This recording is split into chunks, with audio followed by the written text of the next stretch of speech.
तेरे इस दुनिया में आने की वजह एक औरत थी। তারুণ্য ধরে রাখতে এবং ত্বকে বয়সের ছাপ ঢাকতে এক বিশেষ ধরনের থেরাপি গ্রহণ করেছেন বলিউডের জনপ্রিয় অভিনেত্রী দীপিকা পাডুকোন। সিংহাম অ্যাগেইন ছবির শুটিং চলাকালীন সময়ে এই ত্বক চর্চা করেছিলেন তিনি।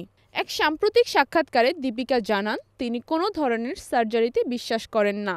তার মতে সার্জারির মাধ্যমে মানুষের মুখের স্বাভাবিক গঠন পরিবর্তিত হয়ে যায়, বরং নন ইনভেসিভ চিকিৎসাই তার কাছে বেশি কার্যকর মনে হয়। এজন্য তিনি নিয়েছেন হাই ইন্টেন্সিটি ফোকাসড আল্ট্রাসাউন্ড, বা সংক্ষেপে হাইপোথেরাপি। ছুরি-কাঁচি ছাড়াই করা এই হাইপোথেরাপিকে অনেকটা সার্জারি ছাড়াই ত্বকচর্চা হিসেবে দেখা হয়। আল্ট্রাসাউন্ড প্রযুক্তির মাধ্যমে ত্বকের সূক্ষ্ম রেখা বলিরেখা ধীরে ধীরে মুছে দেওয়া হয়, ফলে ত্বক হয়ে ওঠে আরও বেশি টানটান ও উজ্জ্বল। এটি একটি আধুনিক অ্যান্টি এজিং পদ্ধতি যা যন্ত্রণা ছাড়াই কার্যকর ফল দেয়। এই থেরাপি ত্বকের কোলাজেন উৎপাদন বাড়িয়ে ত্বকের বার্ধক্যের চাপ কমাতে সাহায্য করে। শব্দ তরঙ্গ এমনভাবে ব্যবহার করা হয় যা ত্বকের মৃত কোষ ভেঙে ফেলে এবং নতুন কোষ গঠনে সহায়তা করে। এতে করে ত্বকের ভেতরের ক্ষতিগ্রস্ত স্তর সারিয়ে তোলা সম্ভব হয়।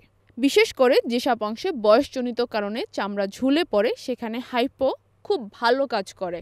দীপিকার মতো 40 ঊর্ধ্ব নারীদের চোখের নিচে গালের ত্বকে বলিরেখা পড়া খুব স্বাভাবিক। অতিরিক্ত প্রসাধনী ব্যবহারেও এই সমস্যা আরও তীব্র হয়।